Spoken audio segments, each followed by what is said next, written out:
फिरोजपुर एक शांत गांव था, लेकिन उसकी सीमा से परे एक पुरानी हवेली खंडहर की तरह खड़ी थी। काल कोठरी हवेली। गांव वालों का मानना था कि वह हवेली शापित है। रात में वहां अजीब आवाजें आती और जो भी अंदर गया कभी लौटकर नहीं आया। लोग कहते थे वहां आत्माओं का वास है। एक दिन वीर, जो अब तक कई संकटों को मात दे चुका था, फिरोजपुर आया। उसके दोस्त चुलबुल और इम्मली भी साथ थे। गांव वालों ने हवेली की बातें वीर को बताईं। वीर ने ठान लिया कि वह इस रहस्य से पर्दा उठाएगा। वीर रात को चुपचाप हवेली की ओर बढ़ा। हवेली टूटी फूटी थी, लेकिन अंदर की खामोशी चुभती थी। वीर जैसे ही अंदर गया, दरवाजा अपने आप बंद हो गया। चुलबुल बोला, वीर, ये तो बुरा फंस गए हम। वीर ने जवाब दिया, डरो मत, कुछ न कुछ रहस्य जरूर छिपा है यहाँ। हवेली के अंदर वीर को पुरानी तस्वीरें, जले हुए फर्नीचर और दीवारों पर अजीब चिन्ह दिखाई दिए। अचानक एक चीख सुनाई दी। बचाओ, कोई है क्या? वीर दौड़ पड़ा आवाज की दिशा में। वीर को एक कमरे में एक लड़की की आत्मा दिखाई दी। उसका चेहरा उदास था और उसकी आंखों में दर्द था। तुम कौन हो? वीर ने पूछा। लड़की बोली, राधिका हूँ। 100 साल पहले इसी हवेली में रहती थी, लेकिन मेरी आत्मा यहाँ बंधी रह गई है। वीर ने पूछा, क्यों? राधिका ने बताया, एक तांत्रिक कालपाश ने इस हवेली को शापित कर दिया था। वह अमृता चाहता था और इसके लिए हवेली में 100 निर्दोष आत्माओं को कैद कर लिया था। वीर को उन्हें मुक्त करना होगा। चुलबुल की गलती से हवेली में एक दरवाजा खुल गया। उस दरवाजे के पीछे था कालपाश। वह अब भी जीवित था, अपनी शक्ति को बनाए रखने के लिए। मुझे कोई नहीं हरा सकता। वीर ने अपने हाथों से ऊर्जा बम फेंके, लेकिन कालपाश अंधकार से बना था। उसे सामान्य हथियारों से मारा नहीं जा सकता था। राधिका ने वीर को बताया, केवल प्रकाश की शक्ति ही उसे समाप्त कर सकती है।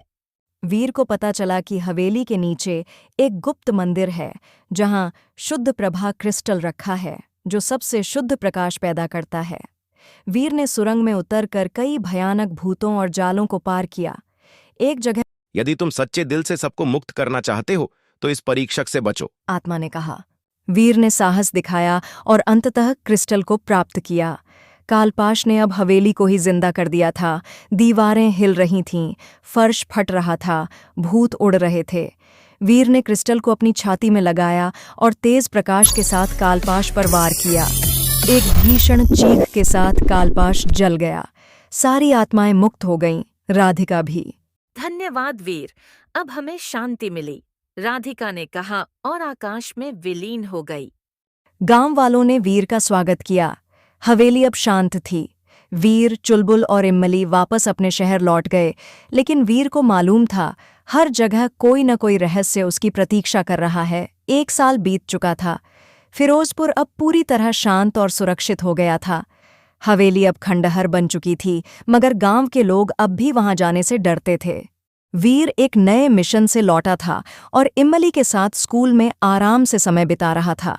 चुलबुल अब एक नया गैजेट्स मास्टर बन गया था। तभी एक रात इम्मली को एक सपना आया। राधिका की आत्मा फिर से दिखाई दी, मगर उसका चेहरा अब डरावना था। वीर, मत जाना, कालपाश वापस आ गया है। इम्मली घबराकर उठ बैठी। अगले दिन शहर में अजीब घटनाएं होने लगीं। लाइट्स अपने आप बंद हो जातीं, दीवारों पर खून से संदेश लिखे होते। वीर को हवेली में लौटना होगा या सब नष्ट हो जाएगा। एक स्कूल की छात्र और बेहोश हो गई। डॉक्टर भी कुछ न कर सके। उस बच्ची ने होश में आने के बाद सिर्फ एक नाम लिया। वीर अब समझ गया कि यह सिर्फ संयोग नहीं, चेतावनी है। वीर, इम्मली और चुलबुल एक बार फिर कालकोठरी हवेली पहुंचे। इस बार हवेली और भी डरावनी लग रही थी, जैसे वो जीवित हो। हवेली के दरवाजे पर एक खून से लिखा संदेश मिला, अब तू नहीं बचेगा वीर।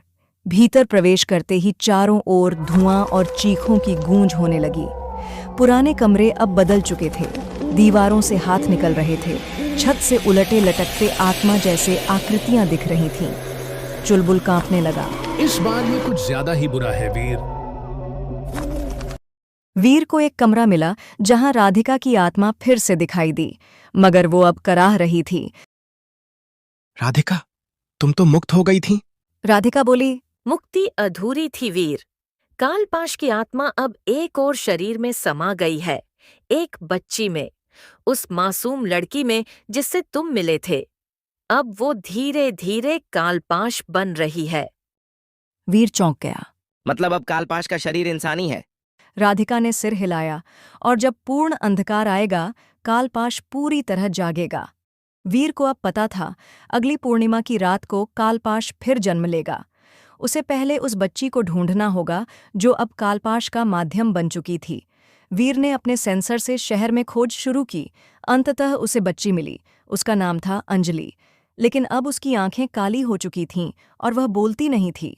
जब वीर ने उसके पास जाने की कोशिश की, वह हवा में उठ गई और गूंजती आवाज में बोली, मैं कालपाश हूँ, अब तू मुझे नहीं रोक पाएगा वीर।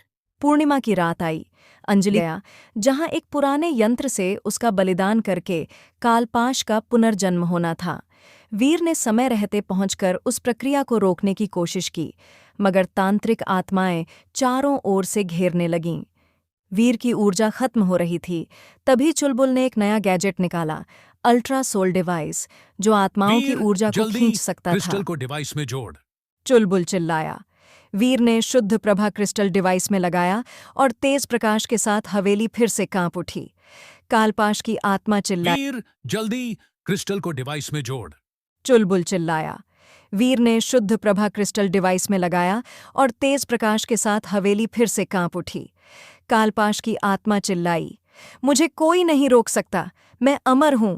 मगर वीर ने अब अपनी पूरी ऊर्जा डिवाइस में प्रवाहित कर दी। रोशनी इतनी तीव्र थी कि हवेली फटने लगी।